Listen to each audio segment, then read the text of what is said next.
Good morning, lovely. ZoëTwoDots here with some Wizards Unite goodness for you. The time has come to actually get a sneaky little sneak peek into the gameplay functionality and what the game actually looks like for Wizards Unite. So if you're kind of like not up to date with what this game is and what it's going to kind of be, essentially it's another game coming out through Niantic in collaboration with Warner Brothers Studios. I shouldn't say collaboration, it's more of like, you know, an official partnership, business relationship. But Niantic, of course, being the forerunners for AR games, with their first game Ingress being a real-world AR interactive game. Pokemon GO, of course, their partnership with the Pokemon company is Pokemon GO, and then now with Warner Brothers, JK Rowling, all that good stuff.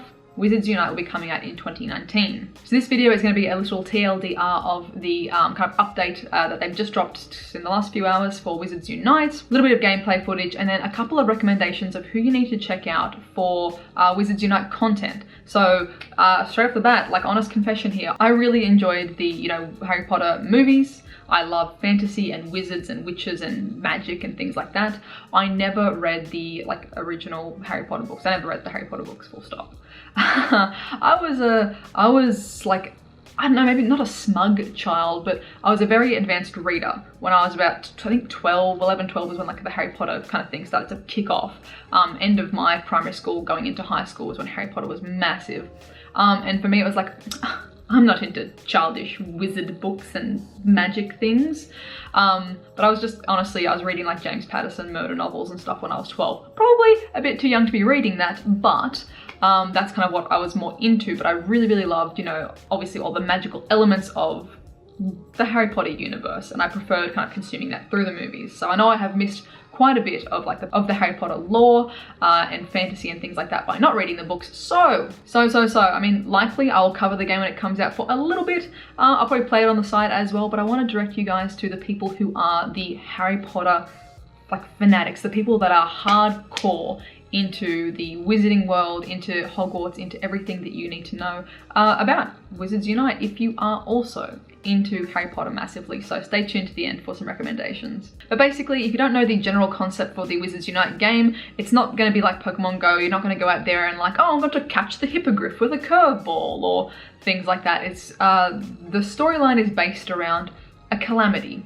and this certain calamity is revealing, you know, wizarding elements, artifacts, magical creatures, people and memories that shouldn't leave the wizarding world are somehow appearing in the Muggle world through this calamity. So your job as a wizard in this world, someone in the know, is to return, catch, contain these magical entities, items, go and find these things and essentially return them, check them in as like your little prize, your research for the day essentially. And to kind of help investigate what this calamity is and how and why it is letting these magical elements seep through, you know, the border between magic and non-magic worlds. In your quest to go and find these items, to kind of entrap these creatures or to do battles and things like that, you will be spending spell energy. And in order to recoup any losses on that energy, to get that energy back for more spell casting, you'll need to check in at the inns, which will be at real world locations around the world. So these are essentially the Pokestops,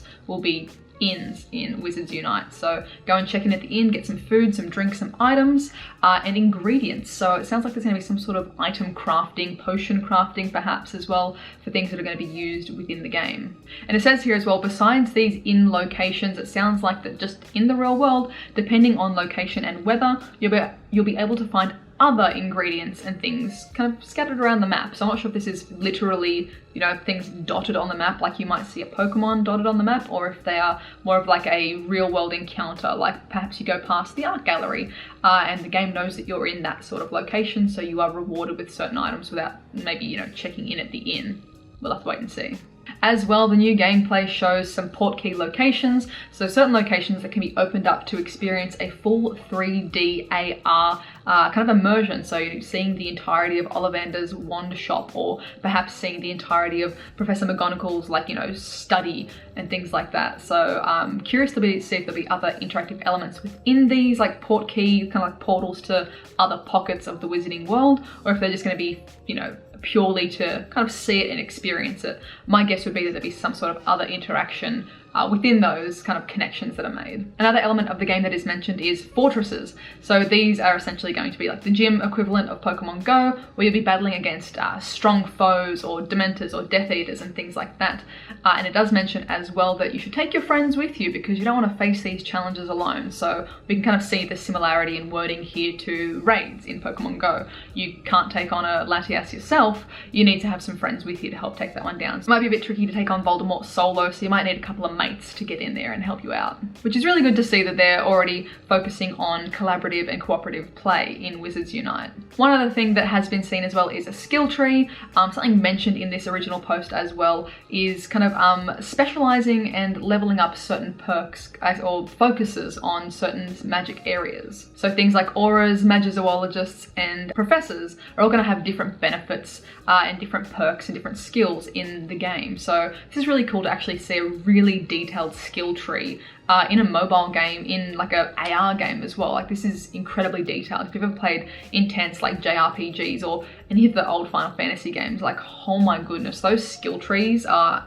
absolutely insane. And this one seems pretty detailed as well from what we can see in the clip, which is wonderful. We can see different perks that we can upgrade. No one's actually like tapping on it in the little clip here to see what they say or what they do, but we could probably hazard a guess as to maybe these things would be improved proficiency in capturing creatures, in locating items. Maybe you'll get stronger in certain battles, or certain spells might be stronger, or certain bonuses for you and your friends in the game. I personally think Wizards Unite is going to have a fantastic base to work off. Like all of the learnings that Niantic has had from Pokemon Go, all of the successes and all of the failures are going to lead to, I think, a really strong launch for Wizards Unite. It's already saying that they've got, you know, raids essentially in cooperative play for launch. Other fantastic AR elements are locked down. I'm really curious to see how it plays out, definitely. It's going to be very, very different, but I think very enjoyable by the looks of it.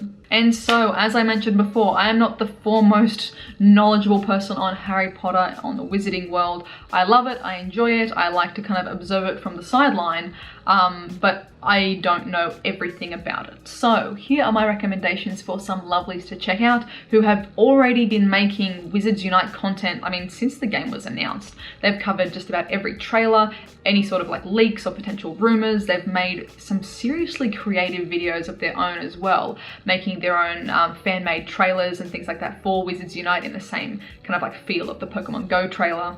They've kept up to date with all of the news, making their own really creative things, like recently the Niffler was, you know, seen pinching people's items, and, you know, them creating these really fantastic and creative videos as well. So a lot of these channels are super, super tiny, so go and share some love with these guys. If you're a Harry Potter and a Wizards fan, go and get out there and support these people, because their channels are going to blow up over the next couple of months as the game does come out, or when the game does come out. So be there from day one, be one of the original good eggs for these guys. I will link to all of them down below as well, so you can go through and pick and mix, pick your favorite, subscribe to all, whatever it might be. But my top suggestions are Geeta Lovegood and Wizard Way. So these two lovelies I have had personal chats with, I guess, in, you know, if you watch Reversal's live streams, they're always in there chatting as well. They get amongst the Pokemon Go stuff too, and they both seem like very lovely and genuine people. A few others as well that were recommended to me, and keeping in mind, guys, I haven't gone through and watched every single one of their videos. I've gone through and dabbled a bit and seen some stuff, and they're all looking really impressive, really enthusiastic people. So those would be Squibbler, Expecto Go, Adam the Aura, Snitches and Witches, and The Wizard's Guide. So there's probably plenty of people that I have missed that might be, you know, really enthusiastic as well in this. So if you're in the wizarding world, if you're a WUtuber, I love that, a Wizards Unite tuber, WUtuber. If you're a WUtuber and I've missed someone as well that you think is fantastic, please leave a recommendation in the comments too, so people can check them out. But these people are already making really fantastic, really high quality productions, and they need some more love. They need some more love. 100 subs is too little for these lovelies. They're gonna be the trainer tips and the Pokemon Master Hollies and the Reversal and the Mystic and the ZoëTwoDots of the wizarding world. So go and share some love if you're a wizard too. And if you're someone who's been thinking like, oh, I wouldn't mind getting into, like, you know, the Pokemon Go YouTube thing, but Harry Potter's more my style, don't wait until the game drops to start making content. These guys have got the right idea. They've been doing the prep work, they've been showing that they love the franchise, that they've, you know, done the wand unboxings for things, or shown their little collection of Harry Potter stuff, done their wizarding quests, playing other Harry Potter games online at the moment. If you want to be the Harry Potter Go of YouTube, start now. Like, seriously, get in early. So let me know in the comments down below, are you going to be playing Wizards Unite as well, or is Pokemon Go already taking up enough of your sweet time that you don't have time to dabble in both? And if you do check out any of the lovely wizards below, be sure to let me know who you have subscribed to as well. Tell them Zoe sent you. I hope you guys have a wonderful, wonderful morning, noon, night, whatever time it is for you, and I'll catch you guys in the next one.